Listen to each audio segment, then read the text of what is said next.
Welcome to International Christian Fellowship, Borehamwood. Today we're going to look at mankind's future, episode 6, climate change. Last time I said I would explain about how the climate significantly changed about 4,500 years ago. But before I go into that detail, I want to talk about another matter first of all.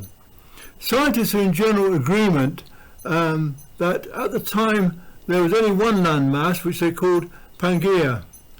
What they're not agreed upon, excuse me, what they're not agreed upon is when and how quickly it split into the continents which we know now. Now the majority, looking at how slow continental drift takes place today, believe it must have happened over millions of years. Every year the world's rivers carry thousands of tons of mud and dump it into the sea just beyond the river mouth. And if the continents separated slowly, as many believe, then there should be evidence of this mud stretching across the ocean floor. But there isn't any. So this leads other scientists to believe that the separation of the continents must have happened very quickly at the time when most of the mountain ranges came into being, and the time they think it must have been was when this worldwide flood took place, and there's such an upheaval with all the volcanoes taking place, and which were brought about tectonic shifts of land. Now the writer of Psalm in 104 tells us that there was a time when the mountains were covered with water, but when the mountains rose up and the valleys went down. And Genesis 7:11 says that all the fountains of the great deep burst open, and scholars regard the fountains as volcanoes under the sea. So how did that affect the climate? Well, in 1815, Tambora, a volcano in Indonesia, erupted, and every month for a whole year, that's the following year I should say, every month for the following year, Europe had snow causing the death of thousands of people through. Thousands of Genesis 7 would spew ashes into the air, blocking out the sun, causing the land to cool. Volcanoes also spew out large quantities of water at incredible temperatures, causing the seas to become warm. This combination would create the conditions for multiple snowstorms every year. Thus, taking ice cores cannot determine their age, because there have been so many violent snowstorms every single year. It would also make possible the ice age, which would take several centuries for it to recede again. And prior to the flood, mankind's diet had been vegetarian. In Genesis 9 verse 3, God tells them, "Every moving thing that lives will be food for you. I give you everything just as I gave you the green plant. And you should not eat flesh with its life in it, that is, its blood." Unfortunately, the Bible doesn't tell us why God now tells man he cannot eat, the Bible doesn't tell us why God now tells man he can eat meat, whereas before he couldn't. We know that to live healthy lives, we all need to consume vitamins. Dietitians and scientists have surmised that perhaps before the flood there were plants which produced all the vitamins needed in sufficient quantities, but since they've now become extinct, God now gives us direction to eat meat.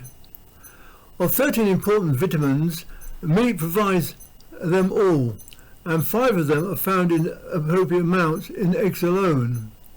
Apparently vitamin D and B12 are only found in.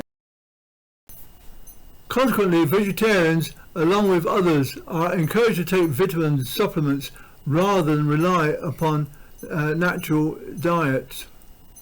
The Apostle Paul, writing to Timothy 2,000 years ago, said, or wrote, "The Holy Spirit clearly says that in the last days some will pay attention to seducing spirits and teaching of devils, speaking lies, forbidding to marry, and commanding to abstain from foods which God has created to be received with thanksgiving by those who believe and know the truth.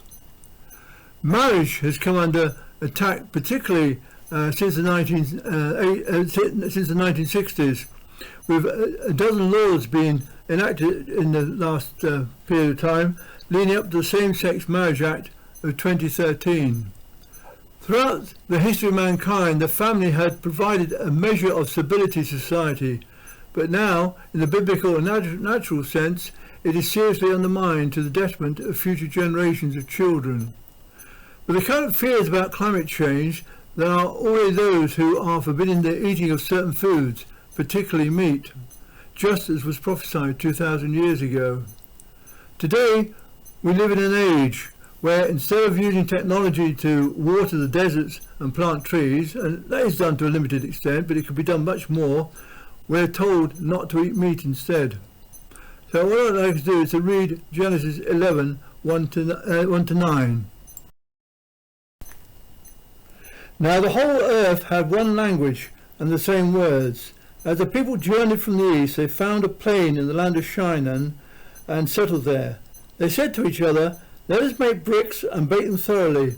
And they had brick for stone and tar for mortar.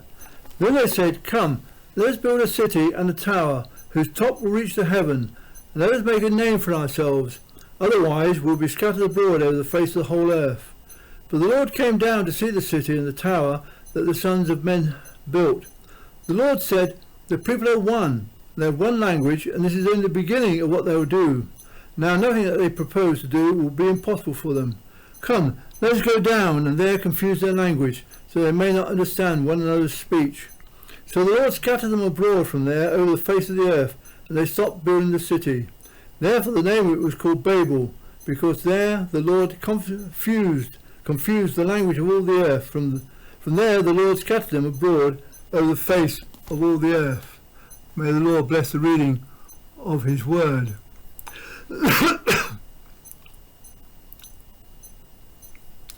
Verse 9 tells us that they journeyed east, but it doesn't tell us why. I wonder, could it be that the winds from the east were warmer, and that's what attracted them?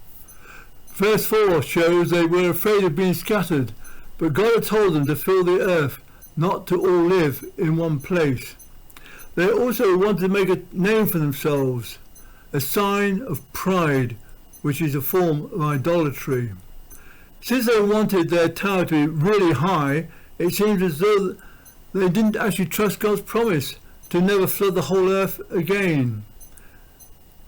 And so they were lacking faith in God.